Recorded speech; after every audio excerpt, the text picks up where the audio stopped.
Good morning বন্ধুরা, আশা করি তোমরা ভালো আছো। আমিও খুব ভালো আছি। সিম্পল লাইফস্টাইল আরেকটি নতুন ব্লগে তোমাদের সবাইকে স্বাগত জানিয়ে আজকের ব্লগটা আমি স্টার্ট করছি।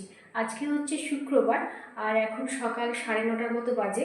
আমার সমস্ত বাসি কাজ কমপ্লিট, চান কমপ্লিট, কারণ আজকে খুব সকাল সকাল চান করে নিয়েছি, কারণ আজকে হচ্ছে বাবার জন্মদিন।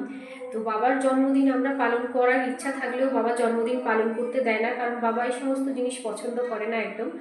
বাবা বলে, বাবাদের যেমন ছোটোবেলায় ঠাকুমা দাদুরা করে এসেছে, গঙ্গেশতলা আমাদের তো এখানে সামনে গঙ্গেশ্বরের মন্দির আছে, তো ঠাকুমা দাদুরা যেমন গঙ্গেশ্বরের মন্দিরে পুজো দিত আর প্রসাদ দিত, এইটাতেই যেমন বাবারা অভ্যস্ত। তো বাবারা চায় না যে একটু ভালো করে জন্মদিন যেরকমভাবে আমরা পালন করতে চাই, তো বাবা ওটা একদমই পছন্দ করে না।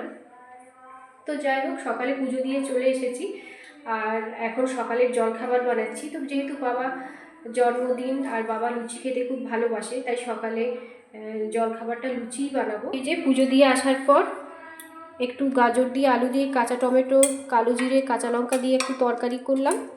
আর এখানে ময়দা মেখে রেখেছি, লুচি ভাজবো। তো সকালের জলখাবারটা বানিয়ে নিই, সকালে সবাই মিলে জলখাবার একসাথে খাওয়ার পর দুপুরের রান্নার সমস্ত ব্যবস্থা হবে।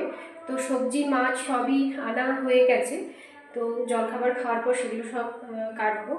তো বন্ধুরা, সকালের জলখাবারটা বানিয়ে নিই, তারপর আবার তোমাদের সঙ্গে দেখা হচ্ছে। তো বন্ধুরা, আমার সকালের জলখাবার বানানো কমপ্লিট আর বাবা মা মেয়ে সবাইকে দিয়ে দিলাম খেতে।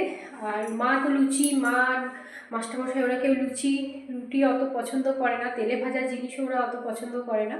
তো মা কলাই সেদ্ধ দিয়ে মুড়ি খেলো, কলাই সেদ্ধ মুড়ি মিষ্টি খেলো, আর মেয়েকে আর বাবাকে গরম গরম দিয়ে দিয়েছি।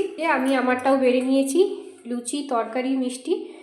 তো আমি খেয়ে নিই, তারপর আবার তোমাদের সঙ্গে দেখা হবে। এরপর আমরা বসে পড়েছি সবজি কাটতে, আর মা আমাকে শাকগুলো বেছে দিচ্ছে। সবজি কাটা কমপ্লিট আর মা এখন রান্নাটাও বসিয়ে দিয়েছে। তো বন্ধুরা, আমার সবজি কাটাও হয়ে গেছে আর ওদিকে তো তোমরা দেখতেই পেলে মা রান্নাটা বসিয়ে দিয়েছে। তো আমি এখন যাচ্ছি বাজারে যাব একটু দই আর মিষ্টি আনতে বাবার জন্য। তো চলো বাজার থেকে ঘুরে আসি। তো এরপর আমি আর মেয়ে চলে এলাম মিষ্টির দোকানে, আর এখন আমরা দই আর মিষ্টিটা কিনে নিচ্ছি। বন্ধুরা, আমি বাজার থেকে অনেকক্ষণ চলে এসেছি, প্রায় 1.5 ঘন্টার আগে। সেরকম তো কিছু কেনাকাটা ছিল না, শুধু একটু দই আর মিষ্টি আর বাবার জন্য একটা পেস্ট্রি নিয়ে এসেছি, কারণ কেক কাটা বাবা এতটা পছন্দ করে না। তোমাদেরকে তো সকালেই বললাম বাবা জন্মদিনে সেরকম কোনো কিছুই পছন্দ করে না। ঠাকুমা যেরকম করে এসছে, যে বাবার নামে পুজো দিত আর বাড়িতে একটু পায়েস বানাতো, তো পায়েস আমাদের বানানো হয়নি, কারণ বাবা পায়েস খাবে না বলেছে। তো ওই জন্য শুধু পুজো দেওয়া হয়েছে। আর কি কি মেনু হয়েছে চলো তোমাদেরকে একবার দেখিয়ে দিই। এই যে আমার এখানে থালা সাজানো কমপ্লিট হয়ে গেছে, এখানে ভাত বেড়ে দিয়েছি, এখানে দিয়েছি 5 রকম ভাজা। 5 রকম ভাজার মধ্যে আছে শাক ভাজা, আলু ভাজা, ভেন্ডি ভাজা, শিম ভাজা আর বেগুন ভাজা। আর এখানে হয়েছে ফুলকপির তরকারি, এখানে হয়েছে মুগের ডাল, আর এখানে হয়েছে মাছের কালিয়া, আর দই মিষ্টি আর কেক আমি টেবিলে সাজিয়ে দিয়েছি। ওটা মেয়ে সাজিয়ে দিয়েছে, চলো তোমাদেরকে একবারে টেবিলে নিয়ে গিয়ে দেখাই। এরপর বাবা খেতে বসে পড়েছে। আর এই স্যালাডটা আমার মেয়ে ওর দাদার জন্মদিনের জন্য সাজিয়েছে। বাবার জন্মদিন উপলক্ষে হাজব্যান্ড বাবাকে একটু দই খাইয়ে দিচ্ছে। তারপর মা বাবাকে মিষ্টি খাইয়ে দিচ্ছে।